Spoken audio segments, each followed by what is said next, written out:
What's up, YouTube? So today I played someone I met on YouTube, Tricky Thrap. I hope I'm saying that correctly. I'm sorry if I'm not. I'm gonna go over these two games that we played. I won the first one and they won the second one. We'll play some more eventually. That was also probably on the channel. But before we get into the vid or the analysis, make sure you subscribe, like, share this content if you enjoy, and comment below your favorite part or things you would like to see me do differently. Let's get into the game. So I played black in both games. I had a randomizer on, so it just happened that I was black both times. They go e4, I go e6, playing the French defense. Honestly, one of my favorite openings. I feel as if though it's just the most fun playing the advanced French. At least the exchange is kind of boring, but the advanced I really enjoy. But they go d5. I go d5.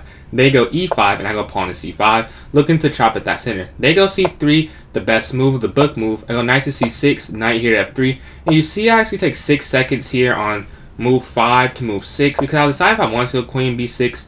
I can't remember what Grandmaster I was watching, but a while ago the Grandmaster talking about his preparation. He goes queen b6 in the French when I was first learning it, and I couldn't remember if I knew what to do with queen b6, but I ended up saying I think I do, so I go queen b6. They go bishop d3, I go bishop here to d7. Bishop d7 I feel is a very important move. There are lines where this pawn eventually hangs if they're not too careful, and you're not able to take it because of bishop to b5, which would be a discovered check. In that position, the queen's here on d4, so you will lose the queen. And I like to, develop, allow queen side to be possible, and if I ever am able to get that pawn, the bishop move here won't work. So that's a lot of different reasons why I want bishop b7, but ultimately I go. It doesn't even matter, as this, that's what I meant to say. This pawn is gone, as they go to take this pawn here. I do bishop capture c5, castles, and queen here to c7. Queen to c7 was another move that took me 9 seconds to think of, and I will say, as you see, it's definitely a difference in time spent from these other opening preparation moves. This move has multiple purposes. First, it's to double attack this pawn here on e5. Maybe take it because they can't easily get a pawn to f4. It will take a move moving this knight out the way. Secondly, if they, as in the game, actually, I'll just show the game. They go b4. Had my queen been here, my bishop would have had to gone here to e7 or to f8. Now, e7 is better than f8, obviously. It's going to the starting square. Would mean two pieces still have to get developed to castle. But if I did go here to e7, and I'm not moving the piece because I don't really use b chess. This is the first time I've used it, and I don't know if I move how much I'll mess up the analysis board. Maybe it won't at all. Maybe I should have checked that before recording. But I'm just going to use these arrows. If I had gone bishop to e7, the knight can't go there. There are actually lines in the French. Well, I'm messing up the arrows, but there are lines in the French where the knight can go to h6. However, I didn't remember the exact line because it's takes, and you can actually castle in a line that I remember. But since I don't know the exact move order after that, it didn't make sense to me to do it. I feel I'm very strong on the stance that if you don't know what you're doing, just play something you know. It may be worse, but it's probably better from there. Because, yeah, I knew this was fine, but I was like, yeah, I'm just going to go here. So, ultimately, I was all for me to say. That's why I chose queen c7. And following b4, I go bishop here to b6. After that, they go rook to e8, knight g to e7, pawn here to, what's this, a4, and pawn here to a6. Now, I do this to block pawn to a5, which would trap my bishop if I allowed that to happen. So let's say I went pawn here to a6, pawn to a5, no square for me to go without losing the bishop, so that's often why that happened. So I go a6, they go queen here to c2, attacking this pawn. Now I could go here. I decided not to because that would mean I could never go knight to g6 as the bishop and queen would chop down on that square and win a pawn.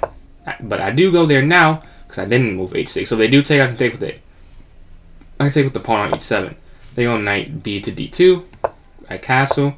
Knight here to f8, not f2, f1. Wow, know what I'm talking about. And rook to c8. Rook to c8 is to set up an attack here on this pawn. That actually happens in the game, so I'll just show it. Because of bishop b2, I'm able to get this knight move in. If they take, which they don't, it'll be queen, bishop, and then rook. So I have a strong rook and up a pawn, and because of this, once I take, they decide to move their queen back, which I've also talked about before a lot on my TikTok. If you haven't seen my TikTok, it's also in the same handle, PJ's Chess.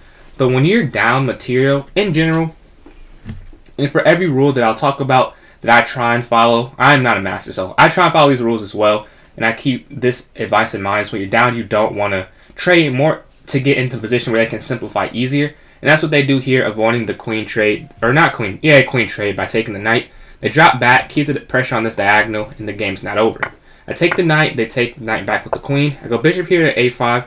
This is one of those moves I felt good about making. It took me 20 seconds to find. I was debating between bishop to a7 and a5. I ultimately went a5 because it puts more pressure on their position than h7 does. Or a7, I keep saying it's a7 and a5. I felt here, like this pawn is not weak. This is not going to fall anytime soon, so to me, it just didn't make very much sense to do that. Maybe it was better. I don't know how this analysis board works, so I don't know if it shows me the move. Like, I know it showed like the book moves up, but once the position's unique, I don't know how helpful it is. I don't really see where it shows what to do. But that's why I went there. They go h4. And lucky for me, I was already planning on going queen here to c4. So when I go here, besides offering, because I want to go there for the queen trade. As I mentioned, they avoided it. As the person who's up a pawn, I want to get into a queen trade. But I'm also attacking this pawn here. And this pawn's weak. This pawn's weak.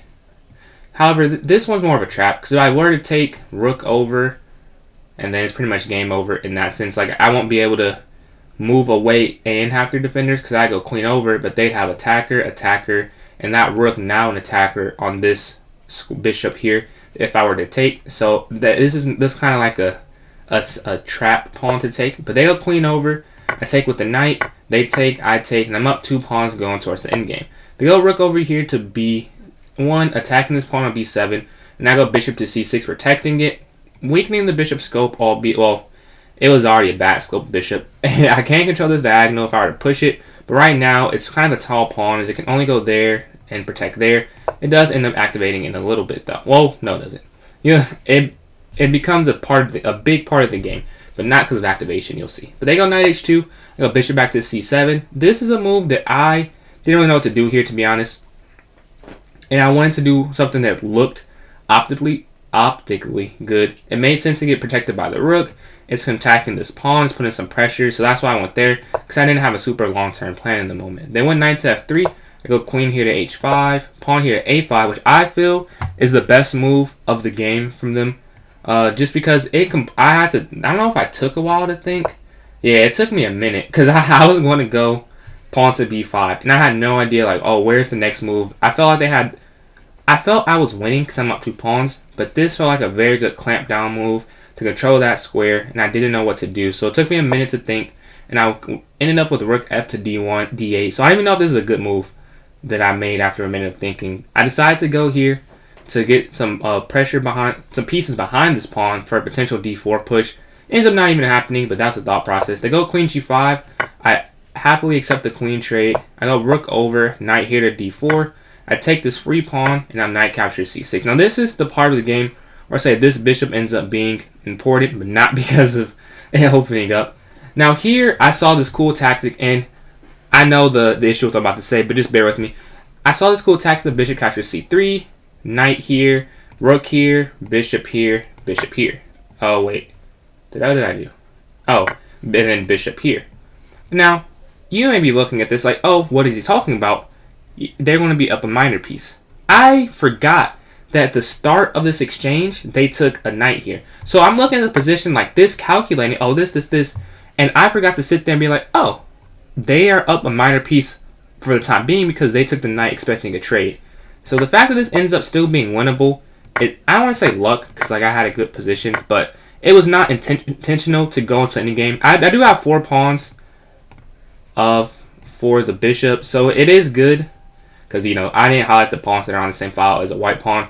But I ended up converting. It was just a miscalculation. I don't know how I didn't see that. But here I'm trying to do is get my pawns rolling down the board as I have 4 for a bishop. I go h6, trying to go g5 and remove this pawn so I can go e5. They go rook over, I go pawn forward, takes, rook down. And to me this felt a bit inaccurate in like the point of the game where I felt confident. But I could also see why they went there, because it does seem like if you just sit there and wait, I want to roll the pawns up the board. So I wish I could see an analysis board onto if it was right to do this or not. But I felt confident. I wanted, like if I could have traded the rook, I would have wanted to trade it. So maybe because of that, but also that could just also be I was wrong in wanting that, and I shouldn't want the rooks on. But nevertheless, I go for the rook trade, king forward, and I start pushing. And here I have these 4 pawns here versus 1 pawn, a king, and a bishop. So how do I convert? I go pawn here to d4. An important move The king is in opposition. King can't go there. The king has to go back or over. It can't. Well, the king doesn't have to move, but if the king were to move, it can't move over towards the pawns. Bishop goes here, attacking the pawn. An excellent move here because I wanted to go e4, but I'll have to worry about this pawn being hanging after. I do go e4, and now I have to go king over, forcing me to waste the tempo by protecting versus going to push these pawns.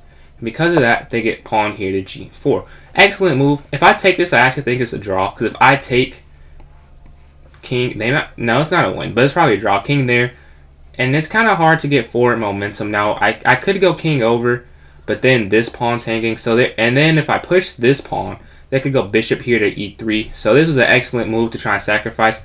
However, I see it and push h4, not trying to be too greedy. I'm already at 4 pawns.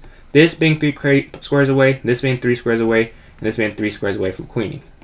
They go bishop here to b6. I go king here to f4, attacking this pawn, which they cannot defend, giving up this pawn here. And I choose to do so because if I don't, I didn't see a way to win. So I'm giving up 2 passers in the center of the middle of the board to get 2 passers on the end of the board. Now, they want a king here, which they don't. I think it doesn't even matter because then it's just promote. But maybe it is a little... Oh, no.